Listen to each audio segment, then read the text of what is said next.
Guys, welcome back to Glorious Creations. It's fall, so let's make something fun for fall. I have some light gold, bright yellow. This is some regular orange. This is burnt orange. This is a mixture of reds and oranges and a little bit of yellow. Some leftovers that I had that I just kind of mixed together. This is bright red. This is alizarin crimson. I really hope that I said that correctly. And some bronze. And I'm going to mix these two together because this is so intense. And then this bronze will give it a little bit more brightness and shimmer, similar to that gold that I have over here.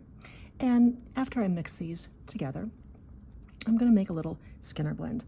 And I'm not using a ton of clay because this isn't a project that I need a ton of clay for.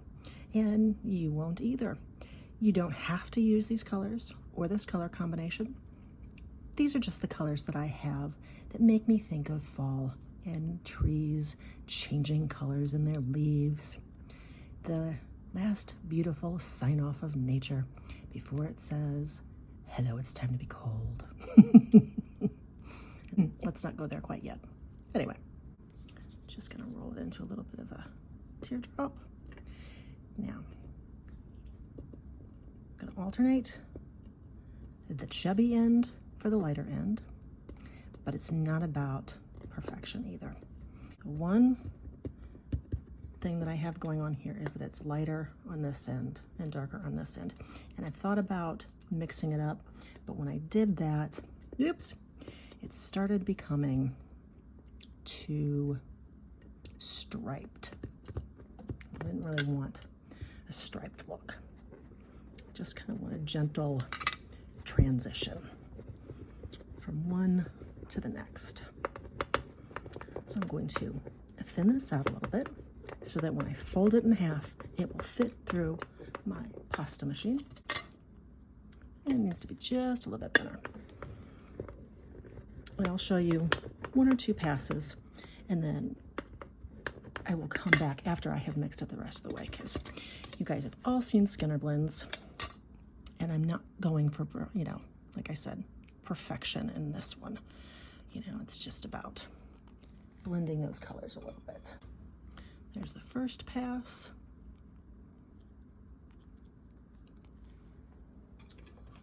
See?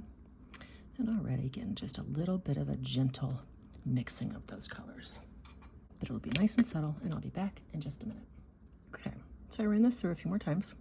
So you see, like I said, it's nice and subtle. It's not really intense.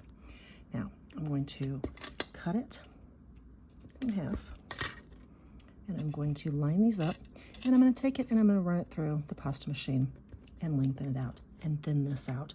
And I always start with my darker edge going through to the lighter edge. So when I have my long strip, I'll be right back. Okay, here we go. So here's the gold into the yellow, into the oranges, into the reds, into that darker red and that bronze mixed color. Okay. Now I'm going to take it and just go back and forth. I think I'm going to do it a little bit skinnier than that.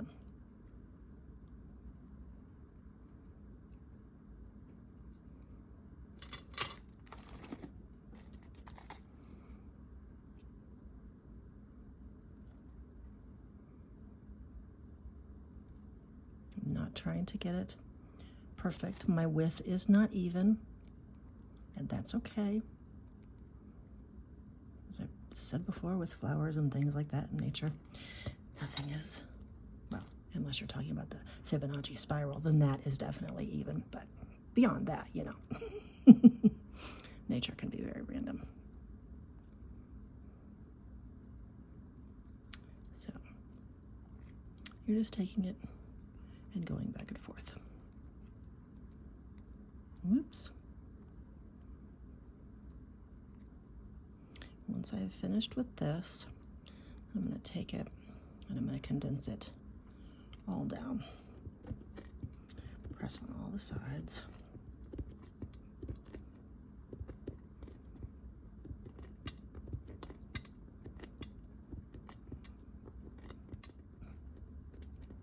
Okay, let me try that again. What you don't want to do is you don't want to lengthen it this way. okay? Because that's just gonna spread your colors out. Because since you just did it backwards, to get these stripes in place like this, right? You want to go this way with it. And just take your time. I like to switch hands and sides because I find that my hands are different and how much pressure they apply. And as you can see here, the gold isn't moving as fast as this. I'm gonna give it a little bit of a roll.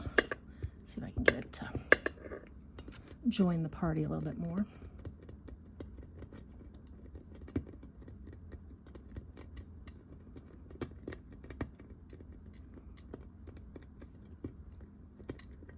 You can take it and you can kind of pull it just a little bit, stretch it. See now, this side, the bronze isn't moving quite as much. So we'll roll it on that side, and then let's go ahead and do these sides. Okay. Let's see, 1, 2, 3, 4. Okay, let's get it to 6.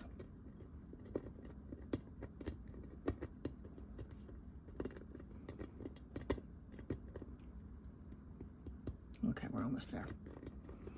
And now you have to decide which you want to be your center. You know, do you want it to be the gold in the middle or the bronze in the middle? And previous times when I've done it, I've done this on the outside. So this time I think I'm going to put this on the outside. Okay. So I'm just going to start pinching and slowly start bringing these edges up. Working down and across as I go.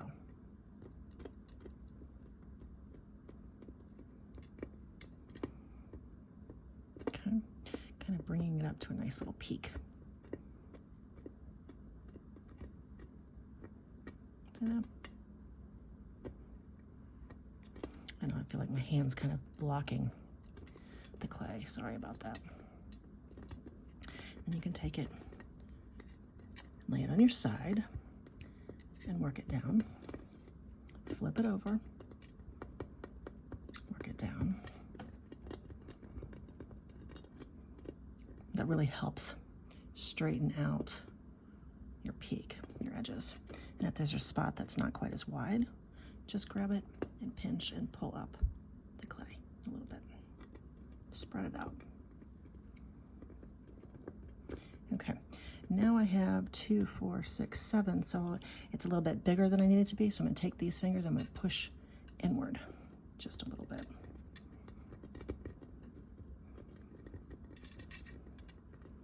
For new people, I think it's helpful to be able to see what you've got going on. Okay? And it's okay if it's not perfect. See, mine's not perfect. But I don't want to leave it in a triangle shape. Okay. I'm going to take these edges on this side and this side, and I want to curl them. I want to roll them. So I'm going to use this clay and my table and just roll the edge. Can you see how that edge is softening up just a little bit?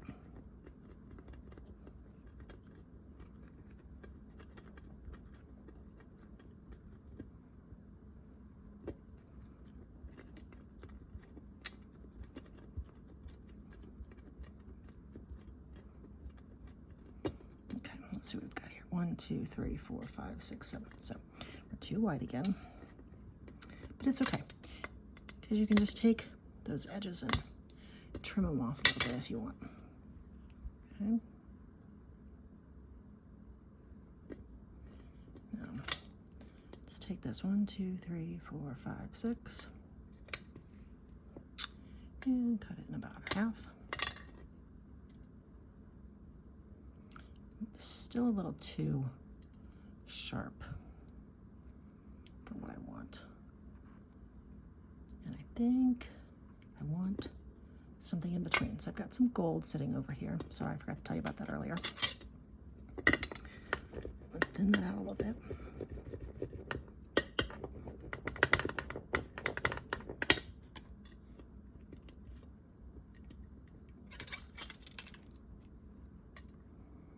Just lay it on here and trim it up. Get the edges.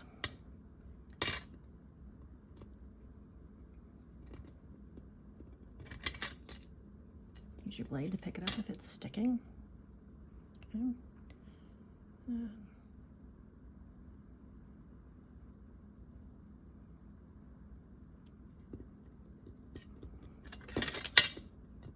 Now I'm going to bring these edges back up to the middle again, and I'm going to really roll it this time. Really curve that back.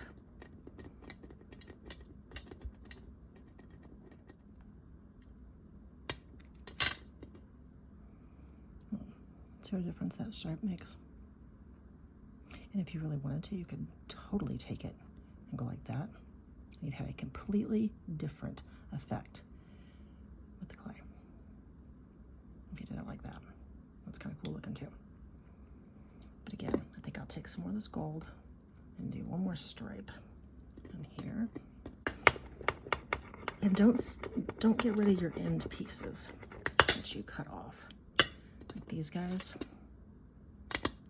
These you can always use to turn into something else, backing for clay, a whole new color, just a little bit of like that red that I used earlier. Oops, come back here, dude.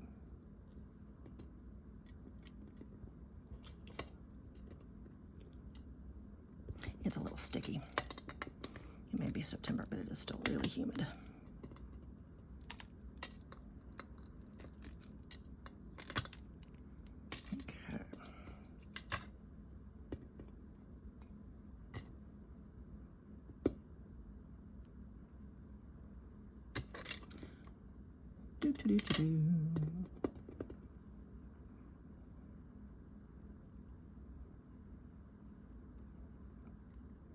Okay, and then the same thing again. Bring your points back up.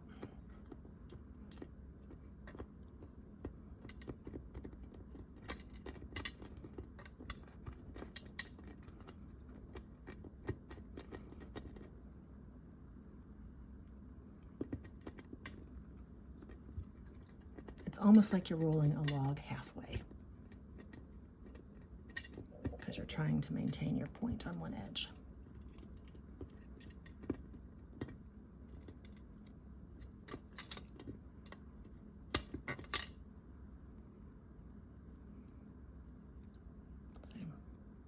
Sharpen that edge up again.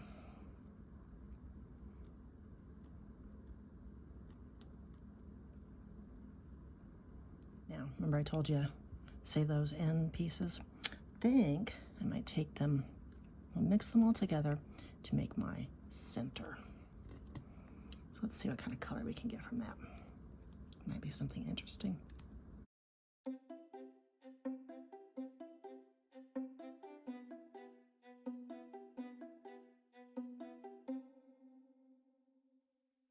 And roll it into a log.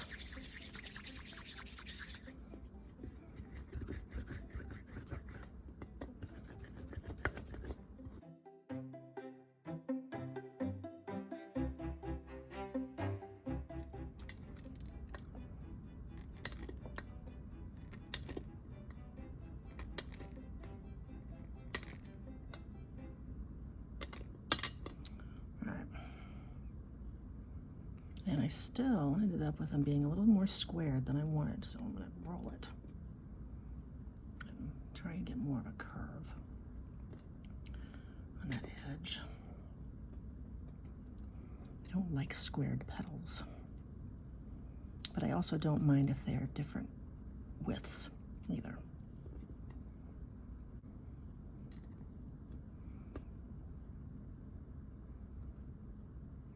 And it won't look like it's going to make a lot of difference, but it does. Well, looky there. How'd I manage to do that?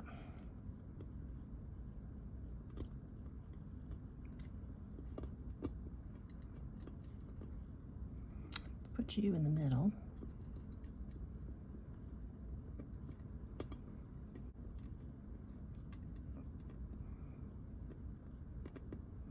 which in some ways would have worked better because then I wouldn't have to backfill it, which I was really not planning on doing.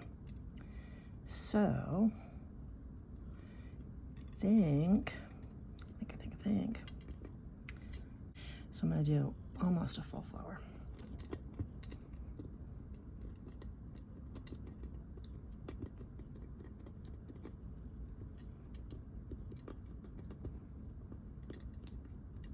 Because I have a different one that I made earlier that is a full flower that would work. But this is more about the color.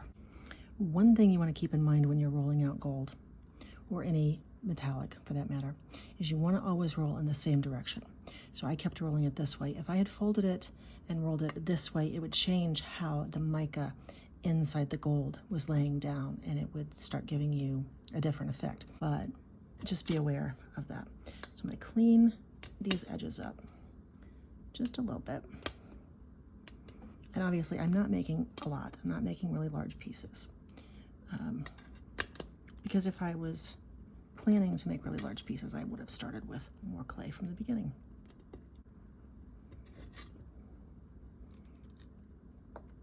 Let's just have a minute or two to sit.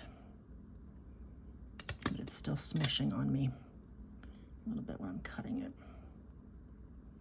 So very gently, just pull it back out.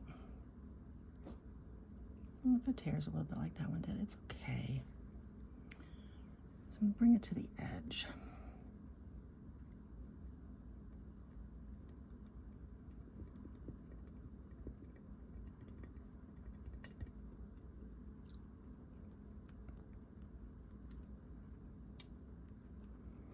And then this guy I'm gonna bring close to it, but not quite touching it.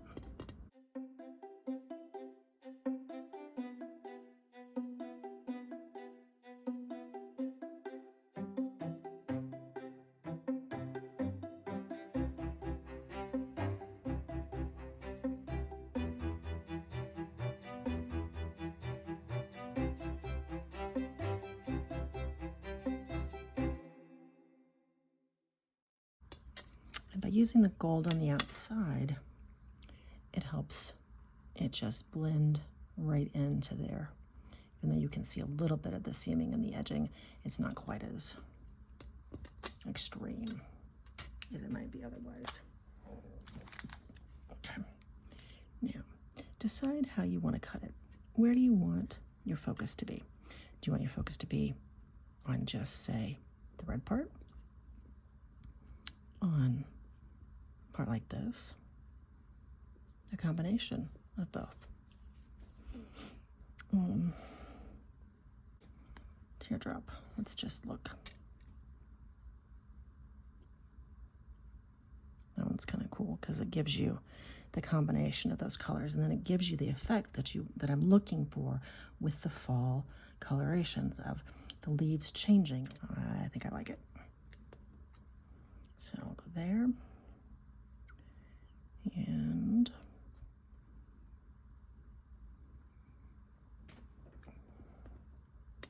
okay. And then a couple small ones. Okay.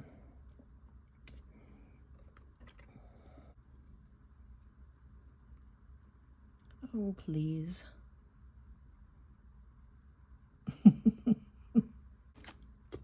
Now I got some leftovers, including this little piece.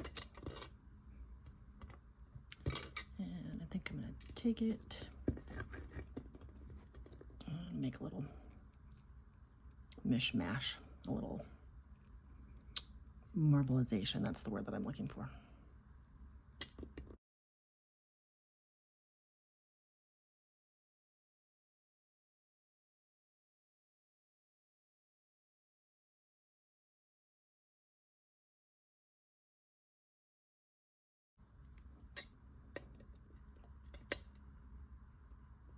So let's go there.